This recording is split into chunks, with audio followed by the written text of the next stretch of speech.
દમણ ખારીવાડમાં સરકારી જમીન ઉપરથી સિયા જાફરી જમાત મસ્જિદનું પોલીસ બંદોબસ્ત સાથે ડિમોલિશન કરાયું। આ જગ્યા ઉપરથી સરકારી રોડ પસાર થવાનો હોવાથી જમાતના જવાબદાર લોકોને લેખિત નોટિસ આપવામાં આવી હતી। દમણ બસ સ્ટોપ વિસ્તારના ખારીવાડમાં આવેલ સરકારી જમીન ઉપર બાંધવામાં આવેલ સિયા જાફરી મોમિન જમાતની મસ્જિદને પ્રશાસન દ્વારા બુલડોઝર ચલાવી તોડી પાડવામાં આવી હતી। આ કાર્યવાહી દમણ જિલ્લા પ્રશાસન દ્વારા ભારે પોલીસ બંદોબસ્ત સાથે હાથ ધરવામાં આવી હતી। દમણ નગરપાલિકાના નવા ડેવલપમેન્ટ સ્કીમ અનુસાર આ જગ્યા પરથી સરકારી રોડ પસાર થવાનો હોવાથી ઘણા સમય પહેલા જ જમાતના જવાબદાર લોકોને લેખિત નોટિસ આપવામાં આવી હતી કે આ જમીન સરકારી માલિકીની છે અને ત્યાંથી માર્ગ નિર્માણ થવાનું છે। વારંવાર સૂચનાઓ બાદ પણ બાંધકામ દૂર ન થતા આજે પ્રશાસને કાયદેસર કાર્યવાહી કરી હતી। આ સમગ્ર ડિમોલિશન પ્રક્રિયા દમણના ડેપ્યુટી કલેક્ટર પ્રિયાંશુ સિંહના નેતૃત્વ હેઠળ કરવામાં આવી હતી।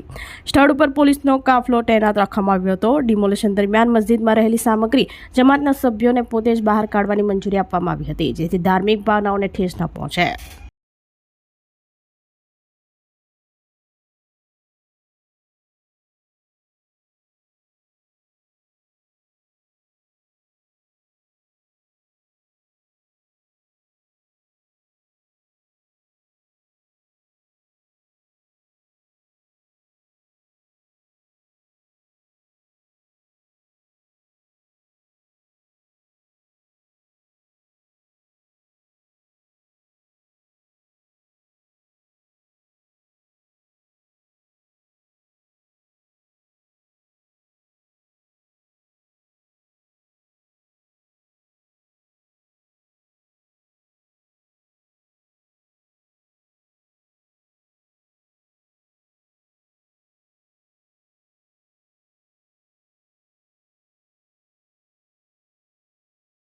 આપણી સંકલ્પ ન્યૂઝ ચેનલને સબસ્ક્રાઇબ અને લાઇક કરો, બેલ આઇકન દબાવો જેથી આવનાર ન્યૂઝ અપડેટ્સની નોટિફિકેશન આપના મોબાઈલ પર સૌથી પહેલા પહોંચે।